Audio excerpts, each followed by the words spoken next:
Basic automobile technology के module 3 में आप सबका स्वागत है और इसमें हम बात करेंगे fuel system and air intake system की। So module 3 fuel system and air intake system. तो फ्यूल सिस्टम और एयर इनटेक सिस्टम क्या है, कैसे काम करता है और इसकी इंपॉर्टेंस क्या है। तो सबसे बड़ी चीज है, थोड़ा इसको अगर हम अपने शरीर से के साथ जोड़ के देखें तो जैसे हमें सांस हमारे लिए कितनी जरूरी है। सांस लेनी बंद हो जाए, शरीर खत्म, जान खत्म। उसी तरह से खून का फ्लो बंद हो जाए, जीवन खत्म। तो सेम कॉन्सेप्ट यहाँ पे इंजन में काम करता है। फ्यूल को आप ऐसे मान लीजिए कि वो गाड़ी का खून है, और हवा इसलिए जरूरी है क्योंकि फ्यूल को जलना है तो ऑक्सीजन चाहिए। किसी भी चीज को जलने के लिए ऑक्सीजन की जरूरत है। ऑक्सीजन नहीं होगी तो बुझ जाता है। अगर आपको याद हो तो स्कूल में आपने एक्सपेरिमेंट फिजिक्स में किया होगा, क्लास 5th 6th के आसपास। मोमबत्ती जला के रख दी गई और उसके ऊपर एक ग्लास रख दिया गया। अब ग्लास के अंदर थोड़ी सी ऑक्सीजन है। जब तक ये ऑक्सीजन रहेगी तब तक वो मोमबत्ती जलती रहेगी। थोड़ी देर बाद आप देखोगे मोमबत्ती बुझ गई। क्यों बुझ गई? क्योंकि ऑक्सीजन समाप्त हो गया।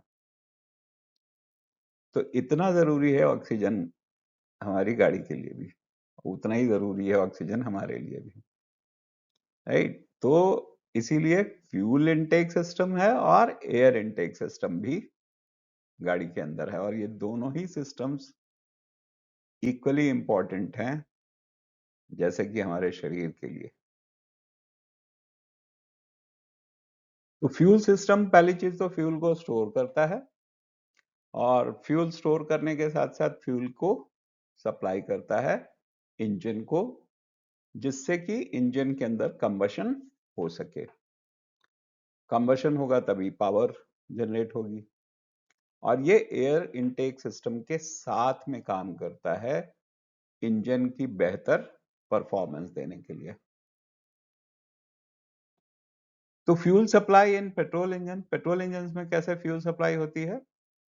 तो पहली चीज तो फ्यूल, पेट्रोल इंजन के अंदर इग्निशन स्पार्क प्लग होता है, और चेम्बर में, सिलेंडर में जाने के पहले फ्यूल मिक्स होता है हवा के साथ। इनटेक स्ट्रोक में हमने देखा था ना, जब हम इंजन की बात कर रहे थे मॉड्यूल 2 में, तो हम इंजन की बात कर रहे थे। तो इंजन में हमने देखा था सिलेंडर के अंदर इनटेक स्ट्रोक में एयर और फ्यूल का मिक्सचर अंदर आया। तो एयर और फ्यूल का मिक्सचर अंदर जाता है।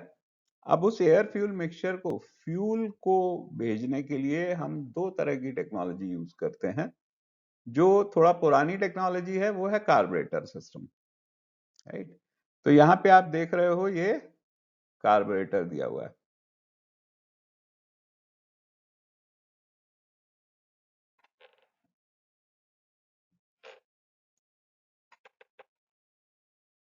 तो यहाँ पे आप देखो ये कार्बोरेटर बना हुआ है। अब ये कार्बोरेटर में क्या होता है, यहाँ से हवा आ रही है और यहाँ से फ्यूल जाता है। ये थ्रॉटल सिस्टम है, राइट। ये तो जब हम एक्सीलेटर देते हैं तो ये खुलता बंद होता है, राइट। ज्यादा फ्यूल, कम फ्यूल। और यहाँ पे ये एटमाइजर टाइप का होता है, यहाँ से पेट्रोल निकलता है और यहाँ पे वो हवा के साथ मिक्स होता है। बल्कि यहाँ हवा के साथ भी नहीं हवा के यहाँ पे, तो यहाँ से ये फ्यूल आया और ये यहाँ से ये फ्यूल निकला, और यहाँ से चूंकि हवा आ रही है तो यहाँ पे हवा के साथ मिक्स होकर के, और जब हमने थ्रॉटल दिया, हमने, ये खुलता है, ये जो है ये मूव करता है, राइट। तो ये खुलेगा और इससे एयर फ्यूल का मिक्सचर सिलेंडर के अंदर जाता है मैनिफोल्ड के थ्रू, राइट। अब लेकिन जो अब नया सिस्टम है वो है फ्यूल इंजेक्टर्स का, क्योंकि इसकी वजह से बहुत एफिशिएंसी बढ़ जाती है। इसमें फ्यूल वेस्टेज होता है एक्चुअली। तो आज की तारीख में एक एक बूंद फ्यूल जो है बहुत इम्पोर्टेंट है, और चूंकि पेट्रोल या डीजल जो भी हो, ये एक फॉसिल फ्यूल है, कुछ समय के बाद खत्म हो सकता है। और ये सब हम बाहर से इंपोर्ट करते हैं, तो हमको बहुत सारा फॉरेन करेंसी देना पड़ता है पेट्रोल या डीजल, जो पेट्रोलियम प्रोडक्ट्स इंपोर्ट करने के लिए। तो फ्यूल एफिशिएंसी बहुत इंपॉर्टेंट है, और जितना हम फ्यूल जलाएंगे उतना पोल्यूशन भी बढ़ता है। इसलिए हमें फ्यूल एफिशिएंसी पे बहुत फोकस करना है, और उसी कारण से फ्यूल इंजेक्टर्स पॉपुलर हुए। फ्यूल इंजेक्टर्स में क्या होता है, यहाँ पे आप देख रहे हो फ्यूल आता है, और यहाँ पे एक फ्यूल फिल्टर दिया हुआ है जिसके थ्रू फ्यूल छन को हम फिल्टर करते हैं। और उसके बाद ये अंदर सोलेनॉइड्स, स्विचेस होती हैं, और वॉल स्प्रिंग है, और प्लंजर जैसे क्या बोलते हैं, इंजेक्शन देखा होगा ना आपने, सिरिंज होती है, तो उसमें वो जो प्रेस करते हैं ना, वो पिस्टन आगे जाता है, उसको प्लंजर बोलते हैं। तो इसी तरह से ये भी काम करता है। और जैसे इंजेक्शन से वो आगे पतली धार में निकलता है, यहाँ पतली धार नहीं है, यहाँ पे ये एटमाइजर की तरह काम करता है। एटमाइजर क्या होता है, जैसे आप डीओ लगाते हो ना, तो डीओ की बोतल को अगर आप हिलाओ तो क्या अंदर क्या लगता है, लिक्विड लगता है, लेकिन जो बाहर निकलता है वो क्या होता है, वो वेपर्स की तरह होता है। सेम ये उसको कहते हैं एटमाइजर। उसी तरह से ये भी काम करता है। तो ये फ्यूल को एटमाइज कर देता है, बहुत महीन कणों में डिवाइड कर देता है। महीन कणों में ट्रांसफर करने से फायदा ये होता है कि पेट्रोल का मिक्सिंग अच्छे से हो जाती है एयर के साथ में, और जितनी अच्छी मिक्सिंग होगी उतनी अच्छी बर्निंग होगी, उतनी अच्छी फ्यूल एफिशिएंसी, उतना कम पोल्यूशन। ये फायदा है फ्यूल इंजेक्टर्स का। तो आजकल जो गाड़ियां हैं, इवन टू व्हीलर्स में भी अब फ्यूल इंजेक्टर्स आने लगे हैं। हालांकि जो लो कॉस्ट व्हीकल्स हैं, टू व्हीलर्स, उनमें अभी भी कार्बोरेटर सिस्टम है, बट जो अब थोड़ा सा हाई एंड बाइक्स आ रही हैं उनमें भी फ्यूल इंजेक्टर्स आ गए हैं। कार्स में तो 100% फ्यूल इंजेक्टर्स ही यूज हो रहे हैं। Fuel supply and diesel vehicles. तो डीजल व्हीकल चूंकि कंप्रेशन इग्निशन यूज होता है इसके अंदर, तो यहाँ पे हम सिर्फ हवा को कंप्रेस करते हैं, और जब हवा को कंप्रेस करते हैं हीट अप हो जाती है हवा, उस समय पे हम फ्यूल को इंजेक्ट करते हैं डायरेक्टली सिलेंडर के अंदर या कंबशन चेंबर के अंदर, जिसकी वजह से ब्लास्ट होता है। इसमें हमेशा ही फ्यूल इंजेक्शन सिस्टम यूज होता रहा है, यहाँ पे कार्बोरेटर कभी भी यूज नहीं हुआ, ना आगे कभी यूज होगा, क्योंकि कार्बोरेटर की टेक्नोलॉजी अब करीब करीब खत्म हो रही है। तो डीजल में कभी भी कार्बोरेटर नहीं यूज हुआ, हमेशा फ्यूल इंजेक्टर्स ही यूज हुए हैं। कार्बोरेटर पेट्रोल में यूज हुआ, क्योंकि वहां पे जो पेट्रोल है वो वोलेटाइल होता है, वो उड़ जाता है, जबकि डीजल में वो चीज पॉसिबल नहीं है। राइट, तो यहाँ का इन ये डीजल का थोड़ा फ्यूल इंजेक्टर का लगभग कॉन्स्ट्रक्शन सेम है, बट थोड़ा सा ज्यादा सोफिस्टिकेटेड और कॉम्प्लिकेटेड है, आप कह सकते हो।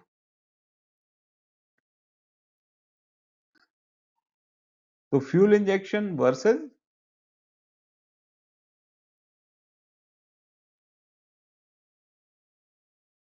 तो fuel injection versus carburettor system.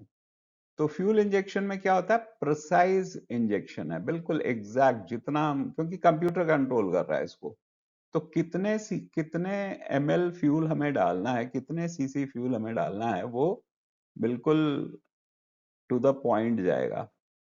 Carburettor में दिक्कत क्या होती है कि यहाँ पे हम एंट्री से पहले हवा के साथ मिक्स करके भेजते हैं, और यहाँ मेजरमेंट उतना प्रिसाइज नहीं है। फ्यूल इंजेक्टर्स में एफिशिएंसी बहुत हाई होती है, जबकि कार्बोरेटर में ठीक है, मॉडरेट है, एवरेज है। एमिशन कंट्रोल बेटर है फ्यूल इंजेक्टर्स में, जबकि कार्बोरेटर में खराब है, एमिशन वहां पे ज्यादा होता है, वेस्टेज ज्यादा है। फ्यूल इंजेक्टर जितनी भी अब मॉडर्न व्हीकल्स हैं उन सभी में फ्यूल इंजेक्टर यूज होता है। कार्बोरेटर अभी भी जो कुछ पुरानी गाड़ियां आपको मिल जाएंगी, पुरानी मारुति वारुति जो है, मारुति 800 हुई, ओमनी हुई, पहले वैन कहलाती थी, उनमें सब में कार्बोरेटर सिस्टम आपको मिल जाएगा। या जो छोटे इंजन, जैसे मैंने अभी बताया था कि बाइक्स वाइक्स में अभी भी, जो लो एंड बाइक्स हैं उनमें अभी भी कार्बोरेटर सिस्टम यूज हो रहा है। तो कंपोनेंट्स ऑफ फ्यूल सिस्टम, तो सबसे पहली चीज है fuel tank. Right, fuel tank के अंदर फ्यूल स्टोर होता है।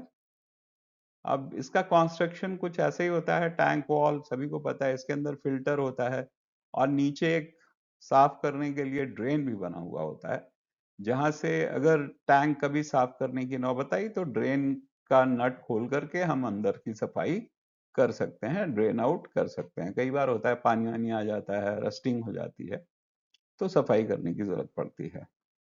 इसी के अंदर आपको फ्यूल लेवल सेंसर होता है। आपको आपके इंस्ट्रूमेंट पैनल पे दिखता है ना कि फ्यूल कितना है, वो इसी सेंसर के थ्रू जाता है। तो फ्यूल लेवल इंडिकेटर है और यहाँ पेट्रोल भरने के लिए फिलर नेक होता है, टैंक वॉल, फिल्टर, ड्रेन और फ्यूल लेवल इंडिकेटर्स। ये फ्यूल टैंक के पार्ट्स होते हैं। उसके बाद फ्यूल पंप। तो फ्यूल पंप बहुत जरूरी है क्योंकि फ्यूल को प्रेशर के साथ पंप करना पड़ता है। तो फ्यूल पंप फ्यूल को सप्लाई करने का काम करता है। फ्यूल फिल्टर, जैसा नाम ही बता रहा है कि ये फिल्टर करने का काम करता है, कि फ्यूल में अगर किसी भी तरह की इम्प्योरिटीज हैं तो उसको फिल्टर करता है। फ्यूल इंजेक्टर या कार्बोरेटर, अभी हम लोगों ने देखा फ्यूल इंजेक्टर क्या काम कर रहा है। अब आते हैं एयर फिल्टर के ऊपर। तो जो एयर इनटेक सिस्टम है वो क्या है? तो सबसे पहला होता है air filter. Air filter again नाम ही बता रहा है कि ये हवा को फिल्टर करता है। तो अंदर जो हवा आ रही है, जो एटमॉस्फेरिक एयर होती है, इस तरह के इंजन को नेचुरली एस्पिरेटेड इंजन भी बोलते हैं। नेचुरली एस्पिरेटेड मतलब जो कि प्राकृतिक रूप से सांस ले रहे हैं, राइट।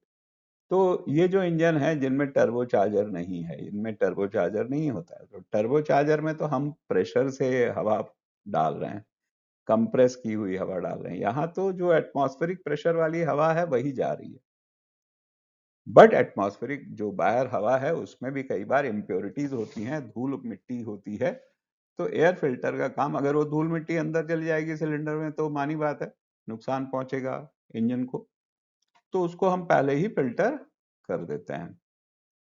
तो जो भी इस तरह की इम्प्योरिटीज है उससे बचाता है एयर फिल्टर। और उसके बाद आता है इनटेक मैनिफोल्ड। इनटेक मैनिफोल्ड मैंने अभी इंजन वाले पोर्शन में भी दिखाया था। यहाँ पे एक्चुअली 3 सिलेंडर वाला है इंजन जिसका ये पिक्चर है।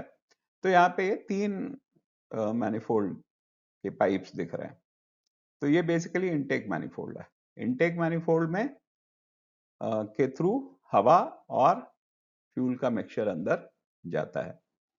तो इसके थ्रू हवा जाती है। तो हवा नहीं जाएगी तो मानी बात है कंबशन अच्छे से नहीं होगा। तो इसलिए इनटेक मैनिफोल्ड का होना जरूरी है। उसके बाद आते हैं हम फ्यूल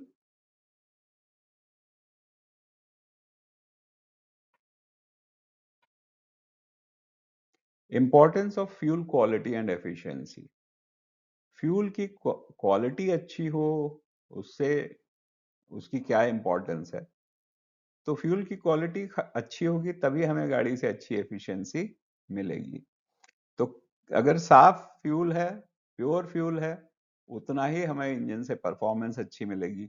दूसरी चीज है जो हमारे फ्यूल इंजेक्टर्स हैं, क्योंकि इंजेक्टर्स बहुत फाइन उसके अंदर छेद होते हैं, तो वो बंद नहीं होंगे, क्योंकि इम्प्योरिटी क्या करती है, वो छेद में फंस जाती है, फिर वो बंद हो जाएगा छेद ना, जिसकी वजह से फिर प्रॉपर फ्यूल सप्लाई इंजन को नहीं मिलेगी।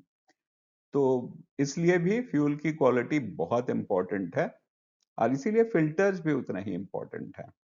जितना अच्छा फ्यूल मिलेगा उतना अच्छा माइलेज होगा, उतना कम एमिशन होगा और उतनी बेहतर इंजन की हमारी लाइफ होगी। तो की टर्म्स कुछ यहाँ पे हैं जिनको देख लेते हैं। एक तो MPFI, multi point fuel injection system, ये हम यूज करते हैं पेट्रोल इंजन में। Multi point fuel injection, carburettor में आप देख रहे थे एक कार्बोरेटर होता था, पूरे इंजन में एक कार्बोरेटर होता था। अब 4 सिलेंडर है बट कार्बोरेटर एक ही है, तो single point fuel injection system है। अब क्या हो गया, 4 सिलेंडर हैं तो हर सिलेंडर पे एक फ्यूल इंजेक्टर लगा हुआ है। तो ये क्या हो गया? Multi point fuel injection system हो गया। डीजल में आता है CRDi, common rail direct injection system. तो एक कॉमन रेल है डीजल की, जो पाइपलाइन जिसे हम कहेंगे, वो एक कॉमन है, और उसके अंदर हर सिलेंडर के लिए एक फ्यूल इंजेक्टर लगा हुआ है। तो जब जिसमें इनटेक हो रहा होगा उसमें फ्यूल स्प्रे हो जाएगा, उसमें फ्यूल इंजेक्ट हो जाएगा। TDI, turbo charge direct injection. तो इसके अंदर टर्बो चार्जर लगा हुआ है, और टर्बो चार्जर वाले इंजन सभी डायरेक्ट इंजेक्शन ही होते हैं। उसमें एयर अलग से जाती है इनटेक स्ट्रोक में, और फ्यूल डायरेक्टली इंजेक्ट किया जाता है, चाहे वो पेट्रोल इंजन हो चाहे डीजल इंजन हो, फ्यूल डायरेक्टली इंजेक्ट किया जाता है सिलेंडर के अंदर। तो गैसोलीन डायरेक्ट इंजेक्शन, ये पेट्रोल इंजन है, DI direct injection. Air fuel ratio, right, air fuel ratio क्या है? कितना एयर और कितना फ्यूल, तो उसके बीच का जो रेशियो है वो एयर फ्यूल रेशियो कहलाता है। फ्यूल को बर्न होने के लिए कितनी एयर की रिक्वायरमेंट है, कितना एयर जा रही है, दैट इज एएफआर। तो अगर हम एक बार जल्दी से समराइज कर लेते हैं कि पेट्रोल और डीजल इंजन में एयर और फ्यूल दोनों के लिए सिस्टम्स होते हैं, मैकेनिज्म होते हैं, और फ्यूल इंजेक्शन जो है वो बहुत प्रिसाइज है, और आज की तारीख में सब जगह उसको ही यूज किया जा रहा है। और एयर इनटेक सिस्टम तो बहुत ही क्रिटिकल है। एयर इनटेक सही नहीं होगा तो हमारा इंजन अच्छे से परफॉर्म नहीं कर पाएगा, क्योंकि कंबशन अच्छा नहीं होगा, राइट। फ्यूल हम जो डाल रहे हैं वो जलेगा नहीं ठीक से, तो जलेगा नहीं तो मानी बात है फ्यूल एफिशिएंसी खराब होगी, इंजन जल्दी खराब होगा, पोल्यूशन ज्यादा होगा। अगले मॉड्यूल में हम बात करेंगे ट्रांसमिशन सिस्टम की, और बेसिकली हम तीन तरह के ट्रांसमिशन सिस्टम की बात करेंगे, मैनुअल, ऑटोमेटिक और सीवीटी। और जब हम ऑटोमेटिक की बात करेंगे या मैनुअल की बात करेंगे तो एक और ट्रांसमिशन सिस्टम होता है जिसे हम कहते हैं एजीएस या एएमटी, ऑटोमेटेड मैनुअल ट्रांसमिशन। उसकी भी हम बात करेंगे ट्रांसमिशन सिस्टम में। तो मिलते हैं अगले मॉड्यूल में।